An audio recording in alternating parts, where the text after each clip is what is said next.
மேலும் ஒரு முக்கிய செய்தியை பார்த்து வருகிறோம். முக்கிய தலைவர்கள் பின்னடைவை சந்தித்து வருகின்றனர். தமிழ்நாடு சட்டப்பேரவை தேர்தல் வாக்கு எண்ணிக்கையில் முக்கிய தலைவர்கள் பின்னடைவை சந்தித்து வருகின்றனர். தமிழிசை, நயினா நாகேந்திரன், செல்வ பெருந்தகை, பிரேமலதா விஜயகாந்த் அவர்கள் எல்லாம் பின்னடைவை சந்தித்து வருகின்றனர்.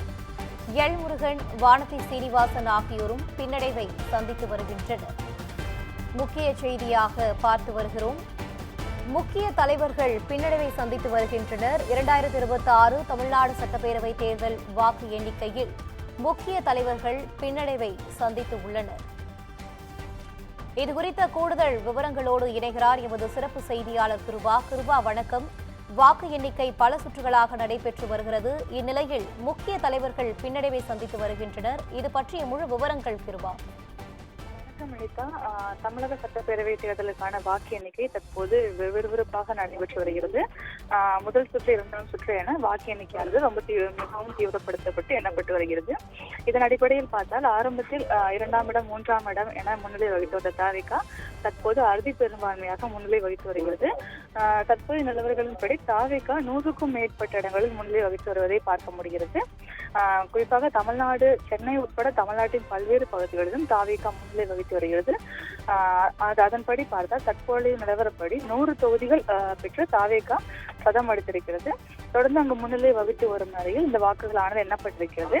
அதே சமயம் முதல் இடத்தில் இருந்த திமுக 3ஆம் இடத்திற்கும், அதிமுக தொடர்ந்து 2ஆம் இடத்திலும் நீடித்து வருகிறது. இந்த வாக்குகளானது எண்ணப்பட்டு வரும் நிலையில் இதில் முக்கியமாக நட்சத்திர வேட்பாளராக பார்க்கப்பட்ட பலரும் பின்னடைவை சந்தித்து வருவதை காண முடிகிறது. குறிப்பாக தமிழக காங்கிரஸ் கமிட்டி தலைவர் செல்வ பெருந்தகை ஸ்ரீபெரும்புதூர் தொகுதியில் தாவேகா வேட்பாளரை விட பின்னடைவை சந்தித்திருக்கிறார். இதே போல விருத்தாசலம் தொகுதியில் தேமுதிக பொதுச் செயலாளர் பிரேமலதா தொடர்ந்து பின்னடைவை சந்தித்து வருகிறார். இதே போல மயிலாப்பூர் தொகுதியில் பாஜக சார்பில் போட்டியிட்ட தமிழிசை சவுந்தரராஜன் தொடர்ந்து பின்னடைவில் இருக்கிறார். அதே தொகுதியில் தாவேகா சார்பில் போட்டியிட்ட வெங்கட்ரமணன் தொடர்ந்து முன்னிலை பெற்று வருவதை பார்க்க முடிகிறது. இதே போல முக்கிய வேட்பாளராக பார்க்கப்பட்ட பாஜகவின் வேட்பாளர் வானதி சீனிவாசன் கோவை வடக்கு தொகுதியில் போட்டியிட்ட நிலையில் அந்த தொகுதியிலும் அவர் பின்னடைவை சந்தித்திருக்கிறார். இதே போல பாஜக சார்பில் தமிழகத்தில் போட்டியிட்ட 27 தொகுதிகளிலும் அந்த கட்சி தொடர்ந்து பின்னடைவை சந்தித்து வருவதை இந்த நிலவரங்கள் காட்டுகின்றன. குறிப்பாக திமுக கூட்டணியில் உள்ள தேமுதிக சார்பில் போட்டியிட்ட விஜய் பிரபாகரன் மட்டும் விருதுநகர் தொகுதியில் முன்னிலை வகித்து வருவதை காண முடிகிறது. மிகவும் எதிர்பார்க்கப்பட்ட காரைக்குடி தொகுதியில் நாம் தமிழர் கட்சியின் வேட்பாளரான சீமான் 3வது இடத்துக்கு தள்ளப்பட்டிருக்கிறார். அந்த தொகுதியில் முதல் இடத்தில் தாவேகாவும் 2ஆம் இடத்தில் காங்கிரசும் இடம் பிடித்து வருவதை இந்த நிலவரங்கள் காட்டுகின்றன. இதே போல திண்டுக்கல் உட்பட்ட குறிப்பிட்ட சில தொகுதிகளில் மட்டுமே திமுகவின் அமைச்சர்கள் முன்னிலை வகித்து வருவதை பார்க்க முடிகிறது. குறிப்பாக முதலமைச்சர் உட்பட 31 அமைச்சர்கள் இந்த தேர்தலில் போட்டியிட்ட நிலையில் அதில் 28 அமைச்சர்கள் தொடர்ந்து 28 தொகுதிகளில் பின்னடைவை சந்தித்து வருவதை இந்த முடிவுகள் காட்டுகின்றன. பெரும்பாலான தொகுதிகளில் அமைச்சர்களை பின்தள்ளி தாவேகா வேட்பாளர்கள் முன்னிலை பெற்று வருவதையும் காண முடிகிறது.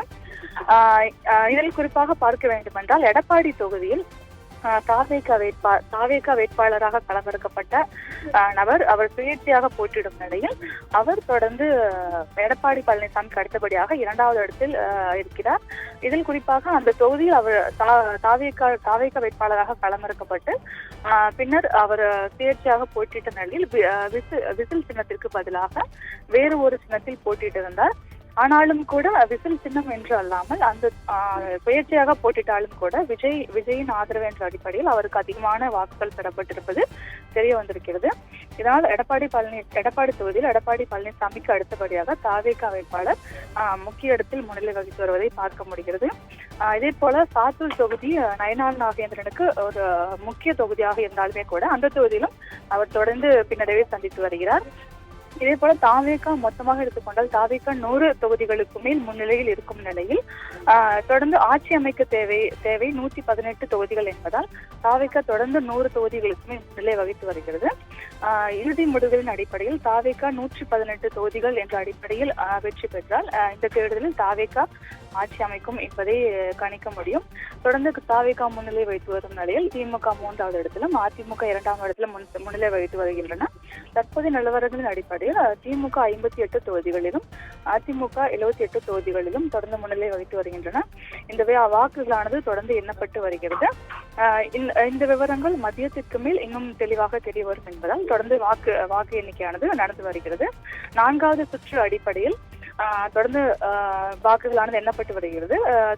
தற்போது வெளியான நிலவரங்களின்படி 4வது சுற்று முடிவில் துணை முதலமைச்சர் உதயநிதி ஸ்டாலின் 30 வாக்குகள் அதிகம் பெற்று சேப்பாக்கம் திருவல்லிக்கேணி தொகுதியில் முன்னிலை வகித்து வருகிறார். வாக்கு எண்ணிக்கை தொடங்கியதிலிருந்து தொடர்ந்து அந்த தொகுதியில் பின்னடைவை சந்தித்து வரும் நிலையில் தற்போது சேப்பாக்கம் திருவல்லிக்கேணி தொகுதியில் உதயநிதி ஸ்டாலின் முன்னிலை வகித்து வருவதை காண முடிகிறது. அந்த தொகுதியில் 20 வாக்குகள் அதிகம் பெற்று அவர் தொடர்ந்து முன்னிலையானது வகித்து வருகிறார். இதற்கு அடுத்தபடியாக தாவேகா வேட்பாளர் உள்ள நிலையில் அந்த தொகுதியில் தாவேகாவுக்கும் திமுகவுக்கும் கடும் போட்டி நிலவு வருவதை காண முடிகிறது. இருப்பினும் கொளத்தூர் தொகுதியில் தாவேகா தொடர்ந்து முன்னிலை வகித்து வருகிறது. அதே போல சென்னையில் 16 தொகுதிகளிலுமே தாவேகா முன்னிலை வகித்து வருவதை காண முடிகிறது. தொடர்ந்து இந்த வாக்குகளானது எண்ணப்பட்டு வரும் நிலையில் விரைவில் இதற்கான விவரங்கள் தெரிய வரும் என எதிர்பார்க்கப்படுகிறது. குறிப்பாக நீலாங்கரையில் உள்ள விஜயின் இல்லத்தின் வெளியே பாதுகாப்பு ஆனது அதிகரிக்கப்பட்டிருக்கிறது. 20க்கும் மேற்பட்ட போலீசார் பாதுகாப்பு பணியில் ஈடுபட்டிருக்கின்றனர். தேர்தல் முடிவுகள் வெளியான பின்னர் வெற்றி பெறும் வேட்பாளர்கள் நேராக நீலாங்கரை இல்லத்திற்கு வர வேண்டும் என விஜய் அறிவுறுத்தியிருந்த நிலையில் அந்த இடத்தில் பாதுகாப்பானது அதிகரிக்கப்பட்டிருக்கிறது. தொடர்ந்து மதியத்திற்கு மேல் வாக்கு நிலவரங்கள் தெரிய வரும் என்பதால் இந்த தேர்தலானது தற்போது விறுவிறுப்பாக நடைபெற்று வருகிறது. இணைதான் கூடுதல் விவரங்களை வழங்கியமைக்கு நன்றி கிருபா.